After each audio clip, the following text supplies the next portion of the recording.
Welcome to the MMA Fan Podcast.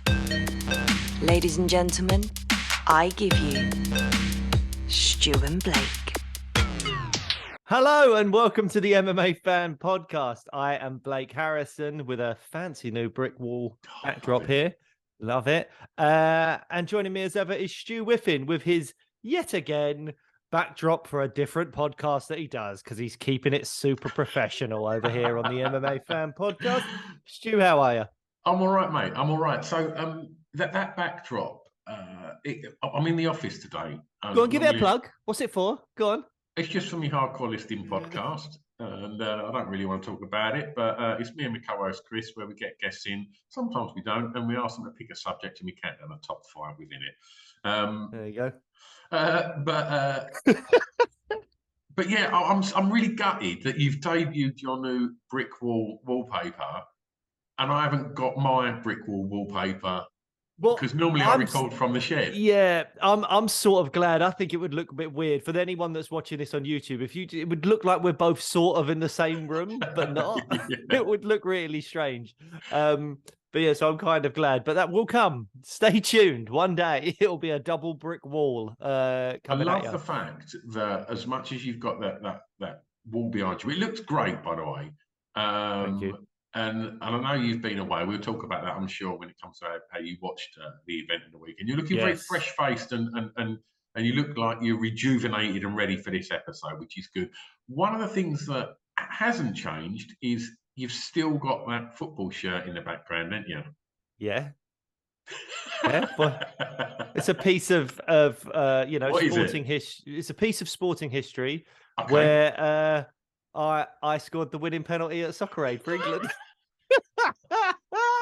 I wanted to let you thumb that one in because you let me plug my podcast, so I thought let's let him have another little shout about his penalty. Funnily enough, I was literally just having a poo while I was waiting for you to get on the Zoom, and Soccer Aid put up something about who should take a penalty in the 90th minute, blah, blah, blah, and someone put up me, and then they put a never forget thing with this amazing black and white picture of me after I'd scored it. So quickly get on the socials and you can check out where I recently tweeted that amazing picture. So, but enough about my amazing sporting achievements that have, got everyone talking.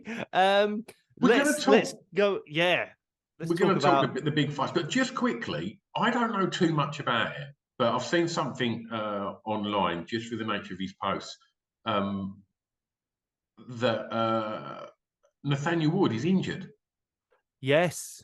Yeah, Nathaniel Wood will be out of the London pay-per-view against Lerone Murphy. I saw the video of it. He did a takedown on someone, but it was kind of towards the edge of the mats, and I think he's hit some kind of wooden I don't know what you would call it, but whatever keeps the mats in place. Yeah. Like a skirting, kind of wooden skirting type stuff around the mats. And he split his knee open. And it looked quite nasty. It looked quite bad.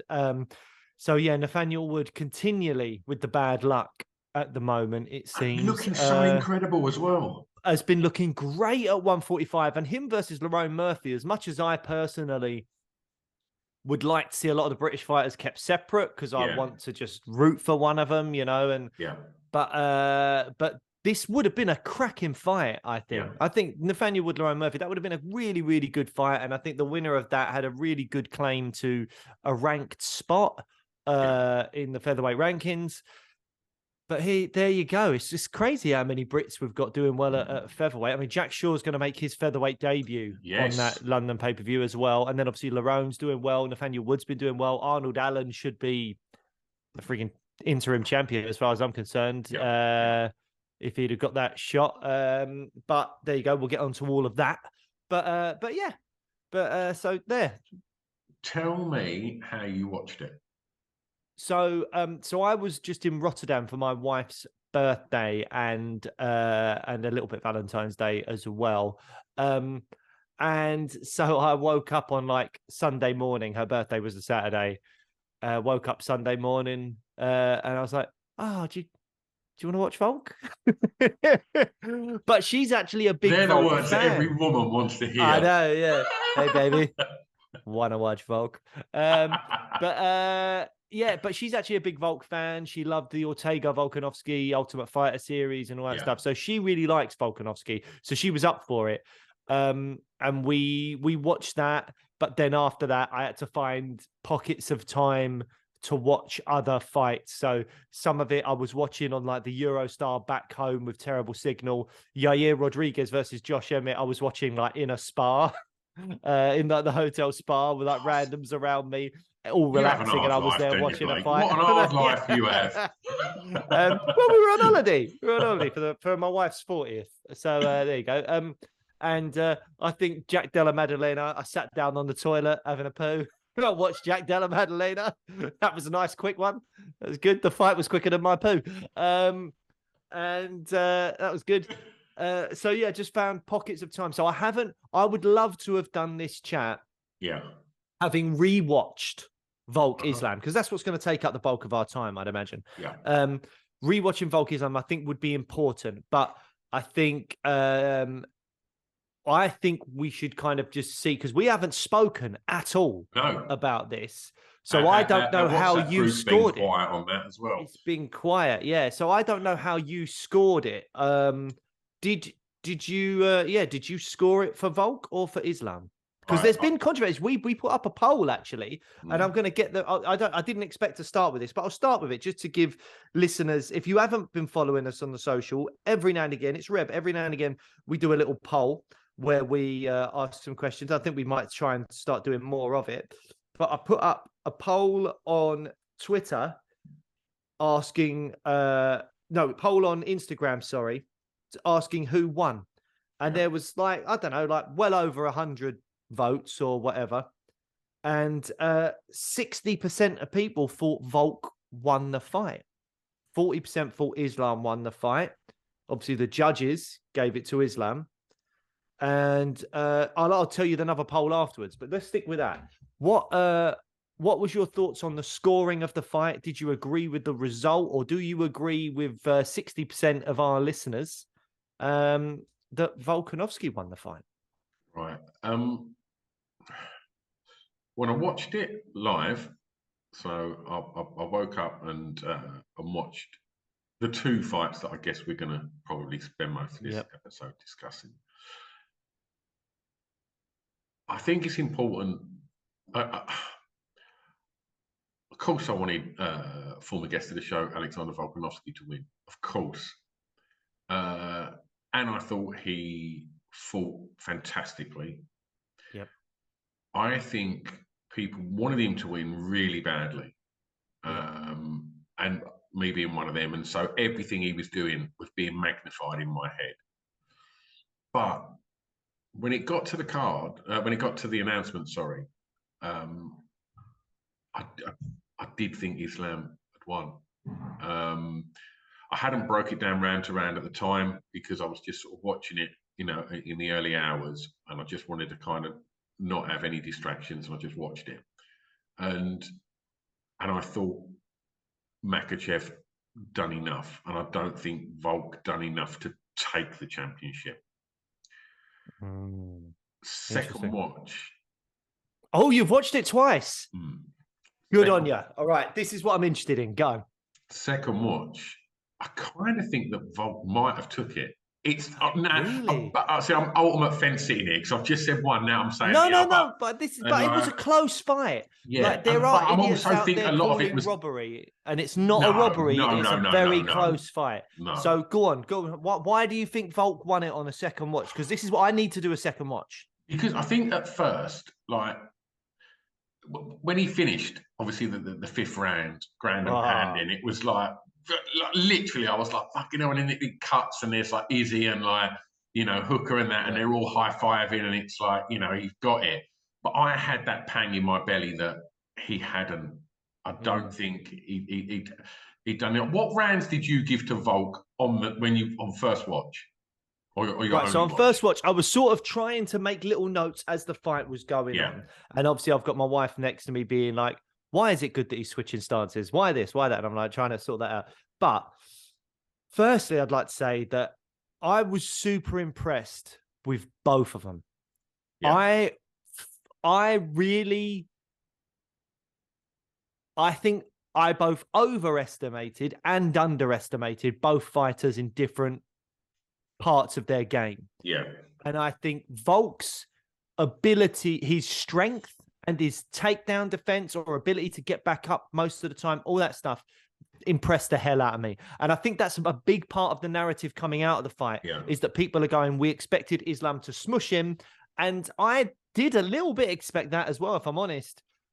And he did so well, so well at getting back to his feet, keeping it striking at times and all that kind of stuff. But that's Islam, that's what you're leaning on, though, isn't it? It's like you're applauding him for getting back up, and well, I'm just saying, like, emotionally, like you think, yes, he's up, but that's not. Oh, he's not getting taken down. No. I like to think I kept it pretty unbiased. Yeah. I did want Volk to win, but I was predicting Islam and thinking Islam would win. So I'd like to think that was kind of counterbalancing itself a little bit, and I was pretty unbiased. But I was impressed with his ability to get up, but I wasn't scoring his ability to get up. Yeah. But I was very, very impressed by it. And then, but I think a casual would. Yeah.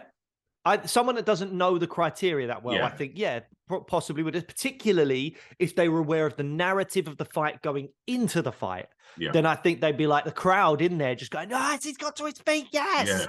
Yeah. But I was equally impressed whenever you had moments where Volk was about to engage in a combo, something in the striking, and Islam was able to stick out a jab or a right hand and land it. And Volk was even nodding as if to say, yep, okay, you got me there, well done. A few times. And quite a few times. I was massively impressed with Islam's striking. It felt very fundamental, but it felt good enough to keep him at bay. It was very, very effective. So I was impressed with both fighters, and I really thought it was a fantastic fight. In terms of breaking it down round by round, I made some notes. I love the fact that the Australian crowd was just shouting "Islam's a wanker" at the start of the fight. I just love that. That was the start. I made note of that. I was like, "Yep, brilliant, thank you." I don't hear the word wanker that often, do you, on sports? Well, not on sport in UK. Like, obviously, like, referees a wanker, all that stuff. Like, in British sports, you hear it all the time. But it is weird to hear an MMA crowd use the word wanker. And I thoroughly enjoyed it. And I think we need to use it more. Because it seems like one of those sort of like, obviously it's an offensive term, but it's not got the vitriol or the nastiness of some other terms. So, you know, Islam's a wanker by the Australian fans. So I enjoyed it. But I thought that because Volk clocked Islam quite early, knocked him back. And then after they got into a bit of a flurry, into a bit of a brawling situation in that first round, Volk takes a shot from Islam that makes him sort of drop to his knee. That Islam partially lands his head kick. So I had to give round one to Islam. So I thought he landed the more damaging shot, even though Volk had his moments. But I felt like Islam did that. Round 2 and 3, I think, are both really tricky ones to score. I said that Volk kind of dropped Islam, but Islam got the takedown and worked from there a little bit. But then Islam kind of rocked Volk. I was leaning Volk at the end of round 2, but I kind of felt that after watching the replay as well, it looked like maybe Volk's shots didn't land quite as cleanly as they looked in real time. So, but obviously judges don't have that luxury of the replays or that kind of thing. So I went for Volk off of my first instincts, but I think you could easily give round 2 to Islam as well. Round 3, Volk did something that caught him up really badly in round 4, which was he got a bit distracted at times, or like he was playing to the crowd or the corner or whatever. And in round 3, he got taken down because he looked like he was getting distracted, but then he got back to his feet. And then Volk came on a bit stronger at the end. But I think I gave the round to Islam, just about. But again, super close round. 2 and 3, I think, could have gone either way. But I went with Islam. Round 4, Islam's got that body triangle on him. An amazing entry. He dropped so low to get that takedown in round 4. It was a thing of beauty in terms of a takedown like that. It was really amazing. And then, Volk didn't really do much. You get those little tiny strikes from when Islam was behind him, but Islam controlled him for so long. I don't know. I mean, Ariel Helwani had Volk on recently, and he was saying you could make an argument that you won round 4 to Volkanovski because he was, even though he wasn't really doing anything, it was those little tiny peppery strikes. He did maybe more than Islam, but Islam was sort of threatening chokes a little bit. It's just that Volkanovski was defending them well. I didn't feel like enough damage was done to really give it to him over Islam there. So I gave round 4 to Islam, and I thought that was relatively clear. And then Volk won the most definitive round of the whole fight in that 5th round. That ground and pound towards the end, he seemed to be kind of just... Makhachev seemed to really start to wilt. The cardio seemed to go, all that stuff. So I scored it 3 rounds to 2 in favor of Makhachev. But as I say, I think rounds 2 and 3 could have gone either way. It could have been 4-1 Makhachev. It could have been 3-2 Volkanovski. So I think it could go either way. At the end of the day, what it's made me feel is I want to see this fight again. Yeah, 100%. Yeah, I did another poll on I think this one was Twitter, and I said, do you want to see a rematch between Volk and Islam? 70% of the people said yes, 3% of people said no, and 27% of people was this other one. I said yes, but not next. And I sort of agree with the yes, but not next. I think I'd like to see them both go away and defend the belts and possibly come back again. Like, I don't know if I want to. I see a problem now. Go on. What's the problem with that? Right. So Volk beats Yair, right? Yep. And then he's like, and Arnold beats Max. And then it's like, right, Arnold gets the shot. No, Volk's going back to lightweight to fight Islam. And then Arnold ends up getting another fight that he don't need. The whole world is conspiring to go against Arnold Allen. I'm telling you. I didn't think of that, and I hear you. And as a British MMA fan, I echo your concern about that. But I think the world won't care. Like, that Britain will care. UK MMA fans care. Fan of Arnold Allen's will care. But the majority of the MMA world will go, we need to see this fight again. But you could do another interim. You could do something like that. I don't know. Because I just feel like I really want to see Benny Dariush get his shot. I know it looks like he's going to be fighting Oliveira, although I don't think that's official yet. But I really want to see Benny Dariush get the shot. I think it's unfair if he doesn't. And Volkanovski, again, Volkanovski was on Helwani's show, and he was saying the point of an interim champion is to be there when I'm not there. So the majority of interim champions we see in the UFC, it's like an interim belt's been made just to kind of jazz up a number 1 contender fight. That's what an interim belt usually is. It can come down to if the champ's injured or something like that. They can throw something. If there's some inactivity or there's some contractual shit going on, and it's like, right, well, look, we need to get the division moving. I don't always agree with an interim, but I want to just go back. But can I just finish this point about the fact that, and Volkanovski was saying, an interim champion is supposed to be there while I'm not there. Yeah. So Yair can go and defend his interim belt against Arnold Allen if he beats Max Holloway, or against, a Topuria or whoever, while Volkanovski is still chasing that lightweight belt. And even if it takes another 6 months or a year or whatever for him to come back down to featherweight and unify those belts, that's okay if Yair or whoever has got the interim belt at that point. Do you agree with that? Or do you see it more like the UFC usually say, as soon as there's an interim champion, the belts need to be unified? Do you agree with the way the UFC generally does it? Or do you agree with Volkanovski's idea that an interim champ can be defending the interim belt while I'm away chasing this other belt? Yeah, to a degree, but I do think there's been previous interims that I'm just not interested in. This one's enabling pound for pounds 1 and 2 to fight. Yeah. So that for me is interesting because you're seeing history being made there. And I like the idea of that. If it allows that, then I get it. Does Yair Rodriguez want to be the interim champion, or does he want to be the champion? Of course he wants to be the champion.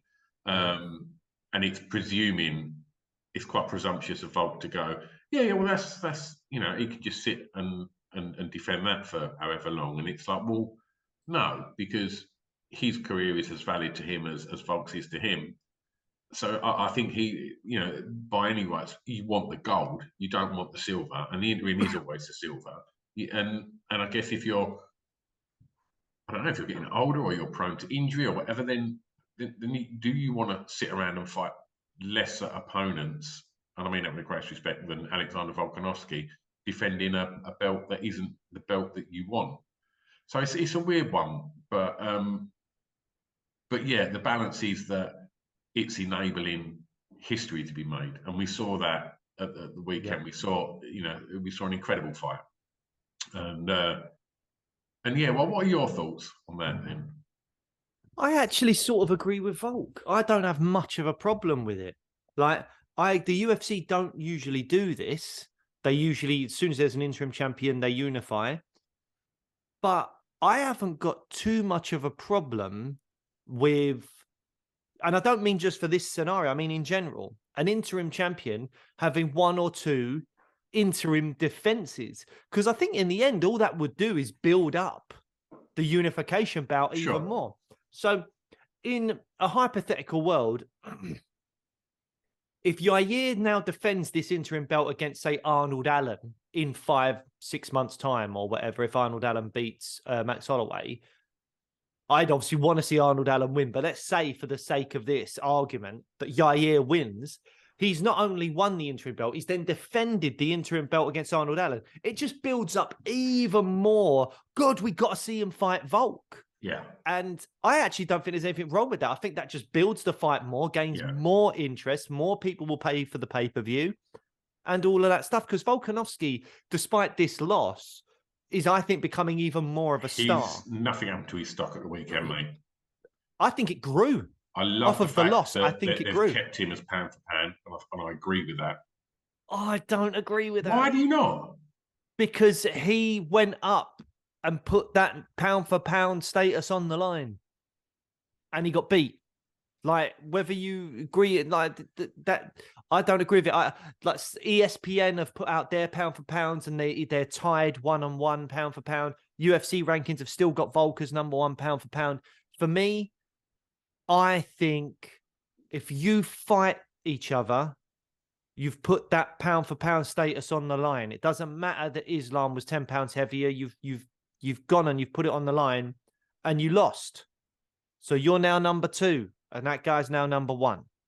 That's how I see it. A lot of people disagree with that. A lot of people are talking about, like, no, they've still got Volk as #1 because of the size difference. And if Islam was a featherweight or Volkanovski was a natural lightweight, Volkanovski would have won that fight. And I don't necessarily disagree with that statement, but I just think we've seen the fight. It's happened, and Islam won. He's #1 now. That's how I see it. Until we see something else happen, that's how I see it.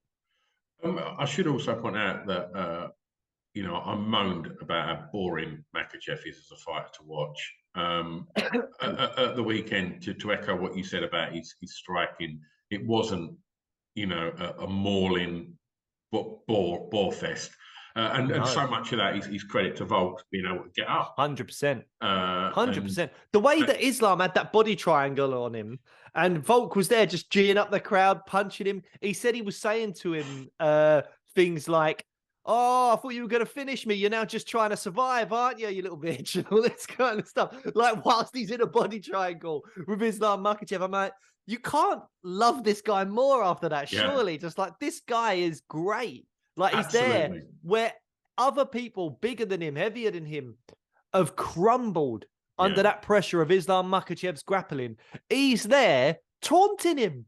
He's on his back. You ain't got to convince me, Harrison. I said to you, I'm not having this kryptonite that this guy is anything spectacular, right? He's very good at what he does, right? But he is not, he's not unbeatable. We saw that at the weekend. We saw that, Volk wasn't fazed by them, them situations he was in. As you say, he was literally chatting to him, or he was geeing the crowd up. And I think if we see this rolled back, we are going to see an Alexander Volkanovski with even more confidence going into that, because he's answered his doubts. He knows that if he gets taken down, did he say at one point he's not that strong? Yeah, he did. He's not that strong. Like, That's amazing, isn't it? What It's amazing not things. He's not that strong. Like, incredible. And so you're going to go into that next time round just thinking, well, he's not that strong. If he does take me down, I'll get up. And I think if we see that run back again, I think we see Volk win. Maybe he might respect his striking more, but then Islam will improve as well and do things to improve. I want to see it. I do want to see it. But I tell you what's interesting as well is, do you think now, off the back of seeing more weaknesses in probably both Alexander Volkanovski and Islam Makhachev, weaknesses that we hadn't seen from either of them before, that there's other people in those lightweight and featherweight divisions sort of licking their lips going, oh, you didn't do, like Benil Dariush could be looking at it going, oh, that's how Volk got up really well, which other people haven't done too much of against you in the past. I'm a really good grappler. I can do that. Of course. And then there's other people looking at Islam striking and going, oh, it wasn't flashy, but it was very effective. Yeah. And as soon as Volk was coming in with this, he was just doing that. And he was able to land. And we might see closer fights going forward with both of these champions now in their own divisions, which could be very interesting.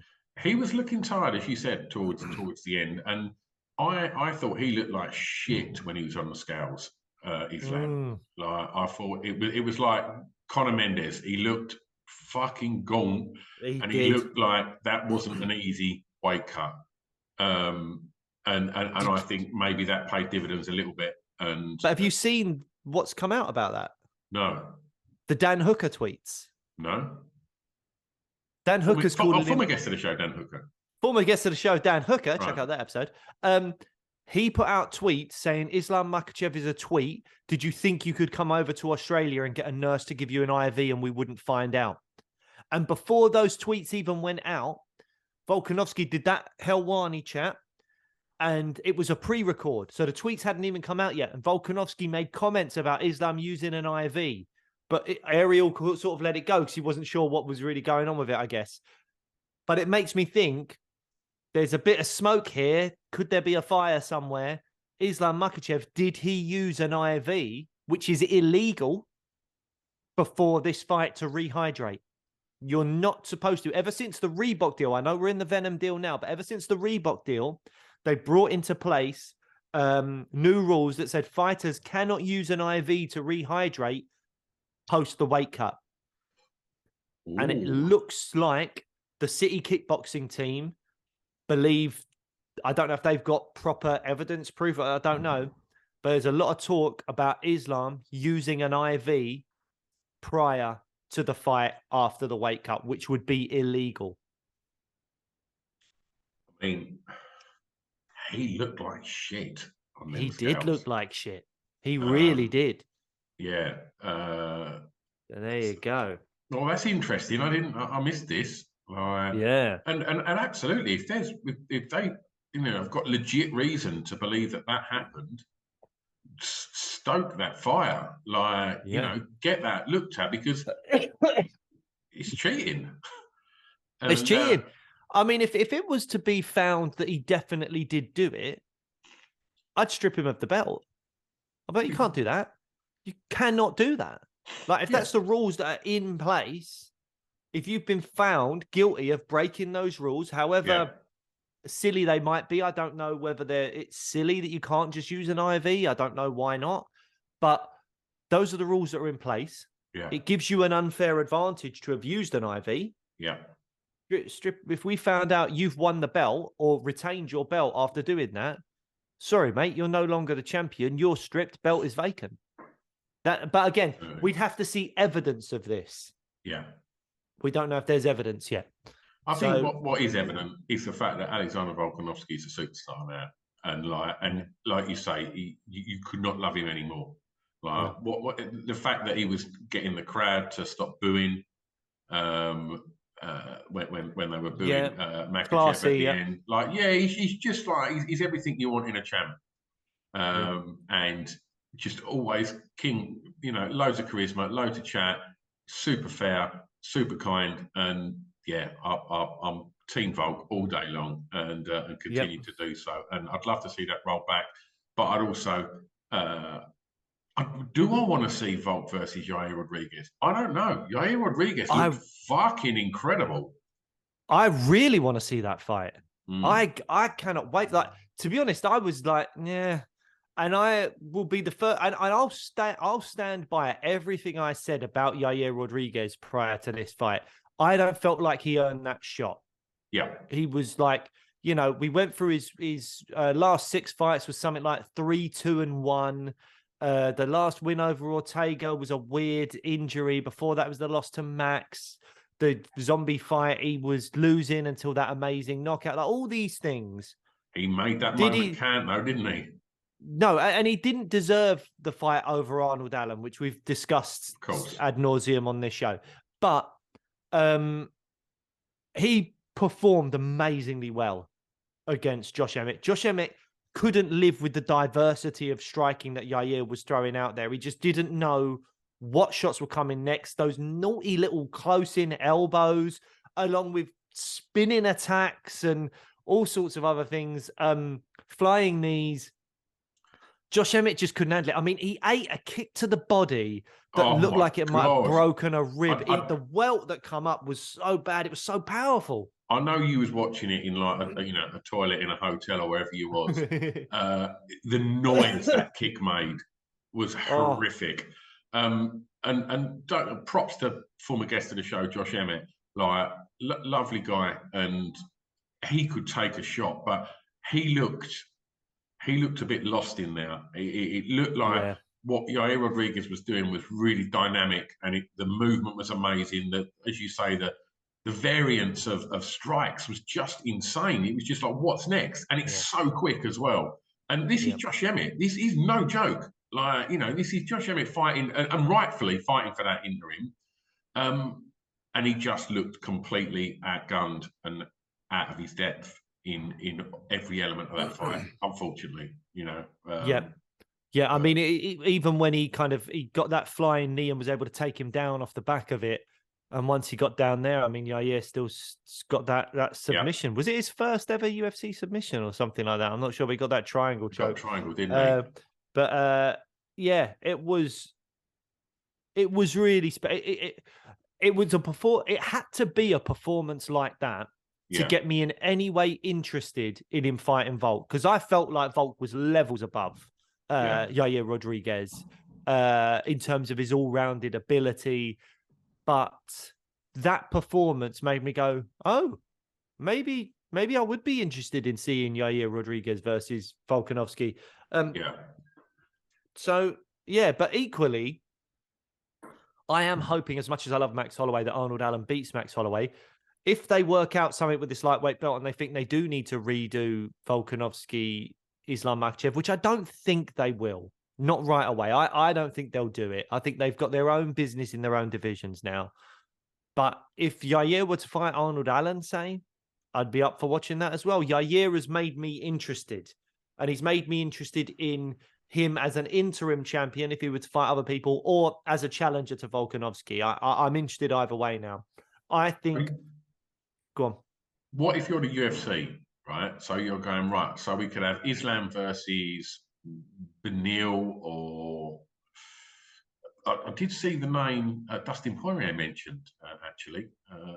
Oh, God, imagine. It did get mentioned. Yeah, but to be fair, if, say, for example, because we're talking about our predictions episode now, which if you still haven't listened to, go and check that out. Our predictions for who's going to be champ at the end of 2023. Stu predicted a crazy series of events with the lightweight belt, which ended with Dustin Poirier becoming the lightweight champion of the world by the end of the year. I still can't imagine that happening. If it did, amazing call, but you definitely didn't connect the dots right, because you said Volkanovski would win and then Poirier would beat Volkanovski. But, I mean, you still would get a point, so fair enough. But them fights, so Makhachev, fights anybody in the top 5 in the lightweight division. Yeah. Or Volk fights Yair. He's not going. I don't envisage, even if Max wins, they'll do Max Volk again. No. So if you're the UFC, do you look at Yair Rodriguez and Volkanovski and Islam versus, let's say, Beneil or Dustin? Is that salacious enough and big a sell as Makhachev Volkanovski 2? It's not as big a sell, particularly the Beneil fight. The UFC have done everything they could to kind of, I think, not give Beneil the title shot. That just seems to be the way that's going, which is a real shame. Benny deserves it. It's not, but personally, I don't like to see divisions held up for too long, especially when there's quality contenders coming through. Yair has put his head above the parapet now, and he said, I'm here. I've got the interim belt. I've dismantled Josh Emmett. Let's go. I'm ready for my proper title shot. Benny Dariush did that a while ago and should have got a title shot cemented. It hasn't been yet. I haven't got an interest in Islam fighting a Dustin Poirier or anything like that. I don't think they've done enough to earn the shot at him recently. I think it could be really interesting to say, get Islam and Volk to defend their belts, say, before August. So that gives them like 5-6 months. Let's say before, like within August, by August, they get to defend their belts in whatever timeline works for them. If one of them loses them defenses, well, then it's done. That fight's gone, isn't it? And it's not. Yeah, but that's okay. I think that's okay if one of them loses, because I'm seeing it from the perception of the UFC, because that's the money fight right now. Like, let's say, for instance, Yair beats Volk. Yair versus Makhachev, right? Like, I don't think that's as exciting a prospect. No, but if you're talking money fights, is Islam Makhachev just going to wait and see what happens with Conor and Michael Chandler? Because you got to think, Conor, obviously the biggest fight regardless of what happens, but Chandler, after being with Conor for 12 weeks or whatever the hell it is on The Ultimate Fighter, gaining that prestige, getting the rub from Conor, as it were, in terms of the star power and the interest and the eyeballs and the fandom and the followers on social media. Will he be a bigger name than Volkanovski come the time that they could fight if Chandler goes through the Ultimate Fighter series and then, say, knocks out Conor McGregor within a round? Then you're looking at that. So in terms of big business and big money, what you really want for Islam Makhachev is probably the winner of Chandler Conor. And do that at welterweight, because that's where Conor's going to be, I'm sure, if not a super heavyweight. It'll obviously have to. And Islam's clearly struggling to make weight. He is struggling. I don't think Islam's long for this division.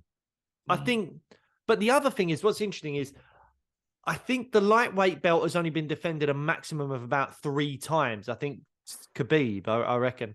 But if Islam can keep making the weight, who's a tougher test for him in that lightweight division than Volkanovski? From what we've seen at the weekend, I don't know. I don't know that anyone is. I don't know if anyone gives Islam Makhachev the fight that Volkanovski gave him. I mean, Charles Oliveira, he crushed him. Dustin Poirier, I think Islam handles him pretty easily. What? Yes. Yes, I do. Easily? Yes, easily. I think it's going to be Khabib-esque. I think Islam is a better striker than Khabib, so he'll deal with that aspect of it. And I think he's up there with the wrestling. He's maybe not Khabib level, but he's right up there. And Dustin really struggled with that. Dustin really struggled with Oliveira in that kind of second and third round. So yeah, I think Dustin will struggle with Islam. I think Islam beats Poirier easily. I think he probably beats Gaethje relatively easily. Benny Dariush is the one with the skill set that makes me go, oh, Benny might be able to... We called this fight years ago. We was calling this fight saying, before Makhachev even gets the shot, he should go through Benny Dariush. That's the fight 100%. to prove his wrestling. But to go back to what you said, Blake, would he give him anything more troublesome than what Volk did? I don't know. I think that'd be really interesting. I think Benny Dariush will be looking at that fight between Volk and Islam and hopefully learning a lot. Yeah. And then maybe going and doing really well against Islam, because he already had a fantastic grappling skill set anyway. and it was a bit more wrestling heavy than, say, Oliveira's grappling skill set. So I think that could be really interesting. But Benny Dariush doesn't have the striking acumen of Volkanovski, but he is tough and he does hit hard. So yeah, I mean, I really want that fight. I want Islam Dariush. I really want to see that fight, and I'm up for seeing Volkanovski Yair. And then after that, do you run this one back? Do you go, look, the 2 pound for pound best in the world had a fight that was slightly controversial. I don't find the result controversial, but some people found the result controversial. There's the whole IV thing now as well. They've both gone back and defended their own divisions. Yeah. Does that boost them up even more and go, we need to redo that fight? We need to really confirm pound for pound who is the number one. I don't know. I think run it back next fight. I really do. And I mean, I'm really intrigued to know if the UFC have made any kind of statement on this allegations about. Not as far as I can see. No, I haven't seen. I don't think they will either. I think it'll be one of those ones that, like, until evidence is brought forth, it's just fighters, teams having a pop at each other, you know? And unless City Kickboxing have evidence, they can get the nurse and be like, this is the nurse that gave him the IV. Then, you know, then I don't think there's anything that will come of it. It'll just, Islam's team will deny it. City Kickboxing will say it happened. And that'll just keep happening, and that'll be it.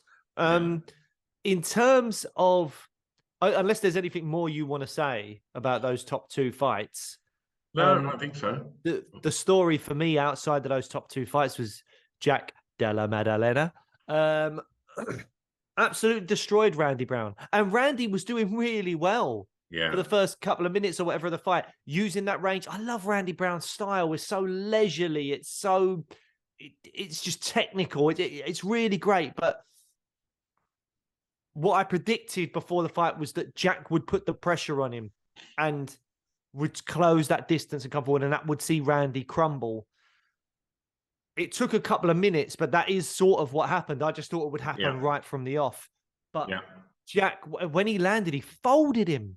Absolutely folded him with that crisp boxing that he's got. And then went to the back and got the rear naked choke, which I don't think anyone was expecting him to get a submission, but he got that. So that's another wrinkle to his game now. And I think Jack Della Maddalena now is ranked 14th in the welterweight division from an unranked position. Because I was thinking to myself, who can we give Jack to get him ranked? But he is ranked. He's there now, ranked 14th in the welterweight division, rightfully so. I think this is a guy that the UFC are planning on going back to Australia, apparently. It's been said before the end of the year. If it works out with Volk, great. That's probably what they should do. Volk v Yair, because it's not fair for Islam to go and defend the belt in Australia again. Sure. So that fight would probably happen elsewhere. Maybe it would happen in Abu Dhabi. So Islam feels like he's on a bit more of like a home territory, because obviously they're not going to go to Russia anytime soon. So that's probably what they would do, is do it in like Abu Dhabi, so that Islam has a bit more home territory. And if they were to do that, and it freed up that kind of Australia card, and they didn't have Volk as a headliner, you could do a fight night with a Jack Della Maddalena headline in that card. Yeah. Really could. Obviously, you've got Robert Whittaker and Taito Ivasa, but they're massive names that can fight anywhere in the world. Yeah. You could put, and it'd be great to see them headline a card in Australia, particularly Robert Whittaker. I love Robert Whittaker, but Jack Della Maddalena, he could potentially headline Dan a card on that card as well. It fills it out a little bit, doesn't it? Yeah, I'm down with that. Yeah, I mean, I'd like to see him maybe fight a grappler next, just to see how he gets on. And Neil Magny's obviously coming off that loss to Gilbert Burns, so I think that could be a good shout. Neil Magny versus Jack Della Maddalena. That is a Let's good shout. see what happens there. You know, all that experience, the winningest welterweight in the history of the UFC now. Can Jack Della Maddalena get past him? And if he can, then I think, you've got to give him big fights. Give him big fights after that. So let's see. I mean, a few quick shout outs, because we're on limited time today, but Justin Taffer, an incredible counter left hook, just good night. And it was like Mark Hunt-esque, wasn't it? That walk-off KO style. Yeah, it was incredible, and put Parker Porter away very, very quickly in the first round. The draw between Jimmy Crute and Alonso Meinfeld, I thought, didn't overly excite me, that fight. I thought it was okay. But let's shout So I thought it was a good fight, and I thought that the draw was the right decision. Because I gave the first 2 rounds to Menafield, and then the third round with the point deduction, which I'm okay with. I would rather see a change of position. Yeah. Like, I think a point deduction for the fence grab, sure, I'm okay with it, but I would rather have seen a situation where they go, right, you've grabbed the fence, now you're down and he's in your guard, or something like that. But I thought it was the right decision because I gave it 10-8 to Crute that last round. What else did you think? Bukakis, I thought great. Took that fight on a week's notice, I believe. Yep. And made it count. Got a unanimous win over Tyson Pedro. I thought he looked great. And it's quite weird because where does he fight out of? I think he's a UK-based fighter, but obviously he's got Lithuanian heritage. And so I think he's a UK-based fighter, and obviously Will Curry, Cage Warriors fighter, was in his corner, and he gave some really great cornering. He was like, I think it was before the third round, he was saying things like, fuck him up, bro. Show the UFC what you're about. Fuck him up, bro. That's like great cornering. But it was fun. It was good.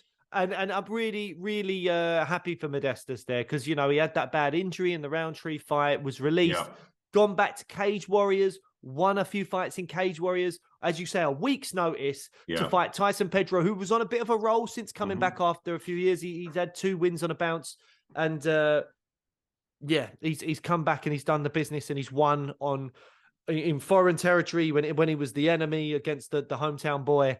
And he's done really well there. So I hope that things keep going well for him in the UFC and he gets a good another run. Because I think he's only young. He's only like 31 or something like that, which for a light heavyweight, look at Glover. You could still have a while left in him. Absolutely. Very impressive win for Gledson Rodriguez. Oh my God. That was amazing. Yeah, really, really It was like having like a fighter on Tekken and just button bashing at the end. Exactly what it was. He just went nuts. Yeah. And he did it at one point. He did a move that can only be described as a spinning bum smash. Yeah. Because he just like turned around like he was gonna spin, but then didn't really throw anything, but his ass still hit the guy. I was like, it's a spinning butt smash. When do you see that? The spinning butt smash from Gledson Rodriguez. Love it. Love that. One of the doormen at my club, Reese, is a long-term listener of this, and he sent me a little message yesterday saying a little video of him re-swiping the podcast and asking where's this episode, because Blake's been away, it's been a bit late. Yeah. I'm going to suggest the next person that misbehaves at my club that Reese takes him out with a spinning bum smash. It was great. And I didn't really know much about Gledson Rodriguez before this fight, but it makes me want to check him out because that was like a tornado of chaos right at the end, just like raining like punches on him, just got him hurt, was spinning, doing all sorts of crazy shit. I love fighters like that. I love it. So absolutely. More Gledson Rodriguez, please. Shout out to Jamie Malarkey, who got a win. Always good to see former Brit UFC legend Ross Pearson in his corner. And Jamie Malarkey getting a nice decision win. And I think that's pretty much, unless there's anything else on the card that you want to shout out, Blake. I think that's all she wrote. I think that is pretty much all that she wrote. I'm just trying to look forward now to what is coming up. But we've got, Andrade versus... what? Andrade versus Blanchfield? When did that change? It was supposed to be Erin Blanchfield versus Talia Santos this weekend coming. And now I'm looking at Andrade. Talia Santos must have got injured. That is a shock to me. Wow. Yeah. And then also that, because that card, this weekend's card, was supposed to be Chito Vera versus Corey Sandhagen. But I think they realized that maybe they didn't want to do that at the Apex. They wanted a crowd for it or whatever else. So they shifted that fight. And that fight's in now like a month and a bit's time or something like that. But I'm looking at this and just like, yeah, this weekend's card is quite thin. There's not a lot going on the card. But Erin Blanchfield, Talia Santos, for me, was a fight I was actually quite looking forward to because I kind of thought Erin Blanchfield or Talia Santos, the winner of that, could be next up for Valentina potentially. But now that it's Jessica Andrade, I really wanted to see Andrade drop to strawweight and fight for the belt against Zhang Wei Li. That's a fight I'm really excited about. I'm not massively excited by this. Maybe she's just stepped in for a payday. I think she probably has, and good luck to her. But now what I'm looking at this now, and I just think, I know the UFC was probably in trouble because they had not long left before this fight, and that card was just looking so thin. But Jessica Andrade, I'm not interested in seeing her fight Valentina Shevchenko again just yet. I want to see her go and fight Zhang Wei Li or Rose Namajunas. I'm not interested in fighting Valentina Shevchenko. Erin Blanchfield is definitely someone in the future that could get a title shot. Maybe this is too much too soon, even against Talia Santos.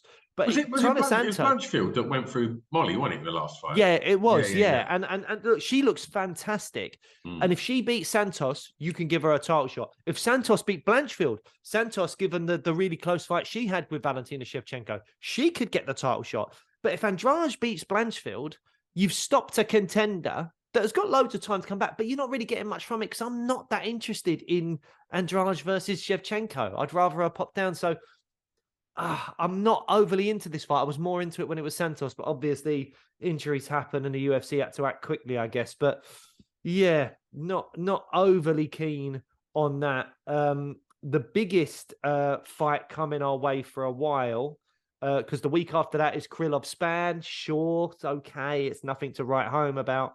But March 5th is Jones Garn, and that card is looking very, very, very tasty. Obviously, we'll do a pre-fight show for that and all that and talk you through it. But that has got, I mean, the main card of that is looking very, very nice. And even the prelims are looking good. Yeah, that's going to be a good one. 285 is going to be very, very good. Nice. And then we're in London. Yeah. Still haven't got my accreditation. Have you had any accreditation yet? Oh, I haven't looked for a week or so. We'll have a look in a minute. Starting to get worried about that news episode where we slagged off, rightfully slagged off what Dana White did. But maybe some people listened. We're going to be watching that at home with some chicken wings. I'm down with that. Well, look, we'll be back next time. In the meantime, go and check out the back catalogue because, like I say, you can listen to our chat with Volkanovski. It's a great chat. Listen to us chat to Josh Emmett and Dan Hooker. It's a wonderful chat. Go listen to our episodes with Arnold Allen. And we're still trying to find a time we can get Arnold back on. But needless to say, he's a very busy boy because he has got a big job on his hands. But yeah, we've had a real who's who on in the back catalogue. So go have a good old rummage around there and you can listen to them all for free. And if you like to watch your podcast, then we're trying to spend a bit more time pushing the YouTube stuff at the moment so you can watch our ugly mugs. Go and check out Blake's new wallpaper over on our YouTube channel and subscribe there. And like I say, whatever platform you do listen to this on, give it a little subscribe. And we're on Facebook, Twitter, and Instagram. So give us a follow over there and a like, love, share. And any questions you got regarding the world of MMA, always throw them in the inbox because at some point in the future we'll do a little listener questions episode or something and do something to be a bit more sort of interactive with the listeners. And I think that's it. That is it. Thanks very much for listening, guys, and we'll catch you next time. Bye. Bye.